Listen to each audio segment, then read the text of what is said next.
নমস্কার বন্ধুরা, আজকে হাজির হয়ে গেলাম খুবই মজাদার একটি স্ন্যাক্সের রেসিপিটি, যেটা বাচ্চা থেকে বড় সবারই কিন্তু খুবই পছন্দের।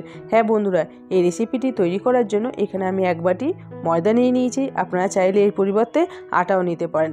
আর এখানে নিয়ে নিয়েছি কিছু চিনেবাদাম গুঁড়ো করা। চিনেবাদামটাকে একটু মিক্সিতে আমি গুঁড়ো করে নিয়েছি, একদম কিন্তু গুঁড়ো করে নিয়ে একটু দানা দানা আছে। আর নিয়ে নিচ্ছি 2 চামচের মতো নারকেল কোড়া আর অল্প একটু লবণ। সমস্ত কিছু দিয়ে ময়দার সঙ্গে বেশ ভালো করে মিশিয়ে নেব। বন্ধুরা দেখুন, ময়দাটা মেশানো হয়ে গেছে। এবার একটা ফ্রাই প্যানে আমি 2 চামচ সাদা তেল দিয়ে দিলাম। সাদা তেলের পরিবর্তে আপনারা বাটার বা ঘি ব্যবহার করতে পারেন। দিয়ে দিলাম হাফ পেঁয়াজ কুচি আর একটা কাঁচা লঙ্কা কুচি। এগুলো একটু ভেজে নেব, তার জন্য অল্প একটু লবণ দিয়ে দিলাম। পেঁয়াজটা খুব এখানে বেশি করে ভাজতে হবে না, একটু নরম হলেই কিন্তু হয়ে যাবে। আর দিয়ে দিলাম একটু ধনেপাতা কুচি। সামান্য একটু ভেজে নিয়ে যে ময়দাটা আমি ভালো করে মেখে নিয়েছিলাম সেটা দিয়ে দিলাম।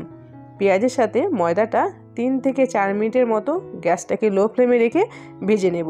তারপরে দিয়ে দিচ্ছি 1 বাটি জল। যে বাটি মেপে আমি ময়দা নিয়েছি সেই বাটি মেপে আমি জল দিয়ে দিয়েছি। 1 বাটি জলেই কিন্তু এই ময়দাটা খুব সুন্দরভাবে মাখা হয়ে যাবে। দেখুন বন্ধুরা, ময়দাটা কত সুন্দর একটা ডোয়ে পরিণত হয়ে গেছে।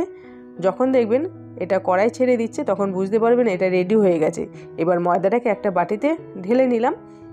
এবার এটাকে রেস্টে রেখে দেব যতক্ষণ একটু ঠান্ডা হয়। এটা কিন্তু খুব ঠান্ডা হলে হবে না, অল্প অল্প গরম থাকে। ময়দাটাকে ভালো করে মেখে নিতে হবে। দেখুন বন্ধুরা, ময়দাটা খুব সুন্দরভাবে মাখা হয়ে গেছে। এবার এর থেকে অল্প অল্প অংশ নিয়ে এইভাবে গোল গোল বলের মতো তৈরি করে নেব। আপনারা কিন্তু এটা খুব সহজে বাড়িতে তৈরি করবেন। বন্ধুরা, আপনারা অবশ্যই কিন্তু এই রেসিপিটি একবার বাড়িতে তৈরি করবেন। এটা একদম ইউনিক একটি রেসিপি, এটা সবারই কিন্তু খেতে খুবই ভালো লাগবে। এইভাবে সমস্ত বলগুলো আমি তৈরি করে নিয়েছি। দেখুন বন্ধুরা, কত সুন্দর দেখতে লাগছে এক একটি বল। এবার এই বলগুলোকে একটু ভাপিয়ে নেব। তার জন্য একটা গামলার মধ্যে জল দিয়ে এইভাবে একটা ছাঁকনি বসিয়ে দিলাম। ছাঁকনিটার ওপরে একটু তেল লাগিয়ে দিয়ে এইভাবে প্রত্যেকটি বল আলাদা আলাদা করে বসিয়ে দিলাম, যাতে একটার সঙ্গে আরেকটা লেগে না যায়।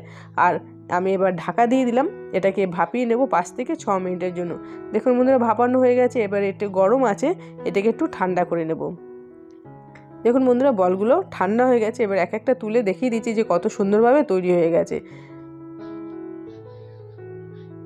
প্রত্যেকটি বল কিন্তু আলাদা আলাদা আছে, একটার সঙ্গে আরেকটা লেগে যায়নি। এবার এগুলোকে একটু ভেজে নেব। তার জন্য ফ্রাই প্যানে আমি 1 চামচ সাদা তেল দিয়ে দিলাম, একটু সর্ষে দিয়ে দিলাম, একটু ধনেপাতা কুচি আর দিয়ে দিচ্ছি অল্প একটু লঙ্কার গুঁড়ো। এই মশলাগুলো ভালো করে ভেজে নিয়ে, যাতে এর কাঁচা গন্ধ না থাকে, ততক্ষণ ভেজে নিয়ে যে বলগুলো আমি ভাপিয়ে নিয়েছিলাম সেই বলগুলো এই ফ্রাই প্যানের মধ্যে ঢেলে দিচ্ছি। দেখুন বন্ধুরা, কত সুন্দর দেখতে লাগছে। এগুলো ভেজে নিলে কিন্তু আরও দেখতে সুন্দর হবে, খেতেও কিন্তু খুবই টেস্টি হবে।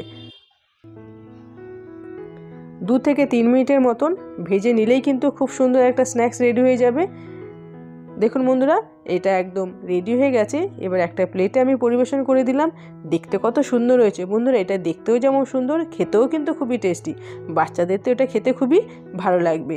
এবার এই বলগুলোর ওপরে আমি একটা একটা করে টুথপিক গেঁথে দিচ্ছি। এটা টুথপিক দিয়ে খেতে বাচ্চাদের কিন্তু খুবই ভালো লাগবে। খুব সুন্দরভাবে রেডি হয়ে গেছে। বন্ধুরা, আজকের এই রেসিপিটি যদি আপনাদের ভালো লাগে তাহলে অবশ্যই একটা লাইক করবেন, কমেন্টস করবেন, শেয়ার করবেন। পরে দেখা হবে নতুন একটি রেসিপির সঙ্গে। Thank you.